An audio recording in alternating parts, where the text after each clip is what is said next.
teman-teman semua, ketemu lagi dengan saya di channel Randi Gema.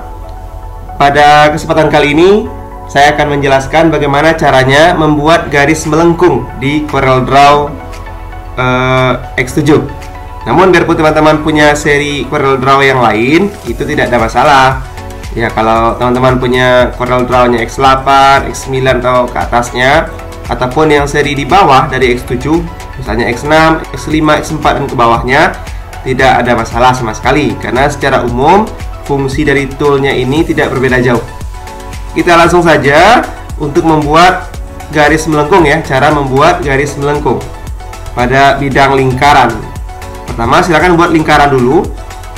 Lingkaran ini kalau ingin proporsional diameternya, maka bisa ditekan Ctrl CTRL. Ketika kita tekan CTRL, maka dia akan langsung proporsional. Gitu ya. Nah, ketika sudah kita tekan CTRL, dia akan langsung proporsional. Kemudian langsung dibuat tulisan terserah.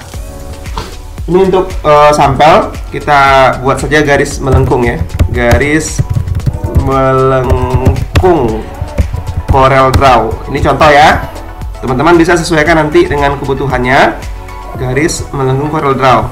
Lalu untuk fontnya pun bisa diganti sesuai dengan seleranya.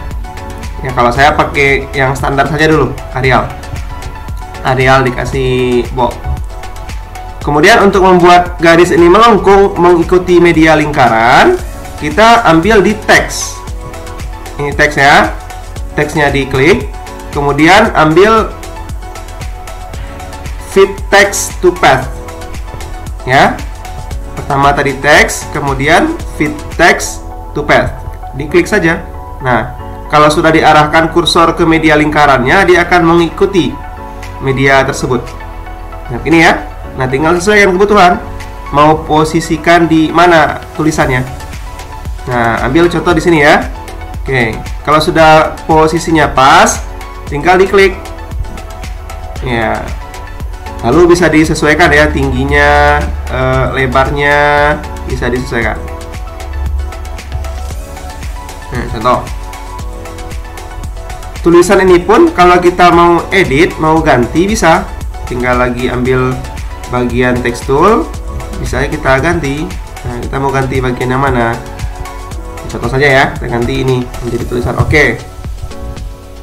Nah, kemudian kembali ke pick tool atau untuk tool standar.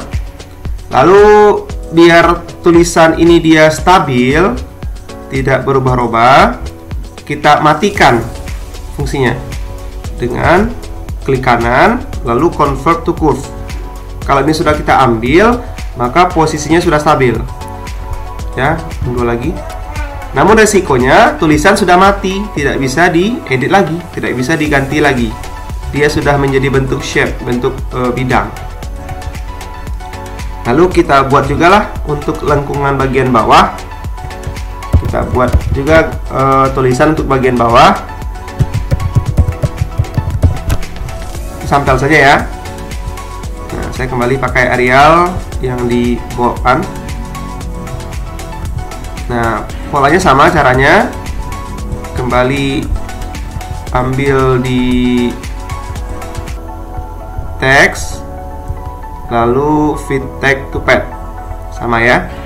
Nah, kalau kita posisikan dia di bawah, maka posisinya jadi terbalik dari bagian atas. Caranya biar bisa sejalan mengikuti pola lingkaran, kita ambil ini untuk mirror. Ada dua ya, ini ada mirror horizontal, ada mirror vertikal. Kita ambil saja keduanya, maka dia akan ikuti pola yang di atas. Nah, sesuaikan posisinya sama ya, bisa ditinggikan, ditambah untuk ininya, lebarnya. Nah, kemudian kalau ini lepas, lalu kita ingin rubah lagi, ambil pick tool, text tool lagi. Nah, kalau kita mau edit ya. Nah, tapi kalau dia lepas begini, dia akan sejalan terbawa oleh lingkaran. Kita nggak bisa, kalau kita mau angkat lingkaran, dia akan terbawa oleh lingkaran. Nah,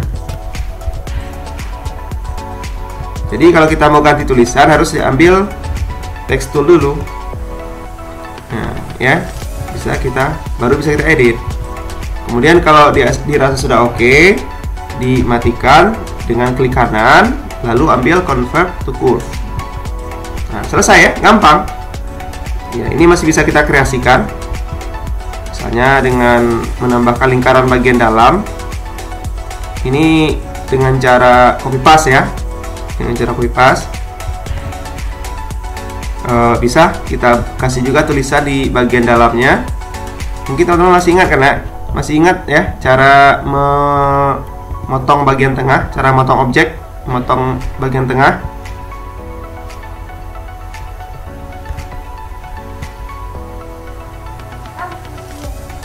Ya, masih ingat ya cara memotong bagian tengah? Nah, begini. Klik bidang pemotong, lalu klik bidang yang akan dipotong, tekan shift, lalu ambil intersect ya, intersect. Nah, jadilah bidang potongannya. Ya, ini karena sampel jadi saya tidak begitu rapikan. Yang penting teman-teman tahu bagaimana cara membuatnya. Nanti kalau masalah kerapian tinggal disesuaikan saja nanti dengan kerjaannya masing-masing.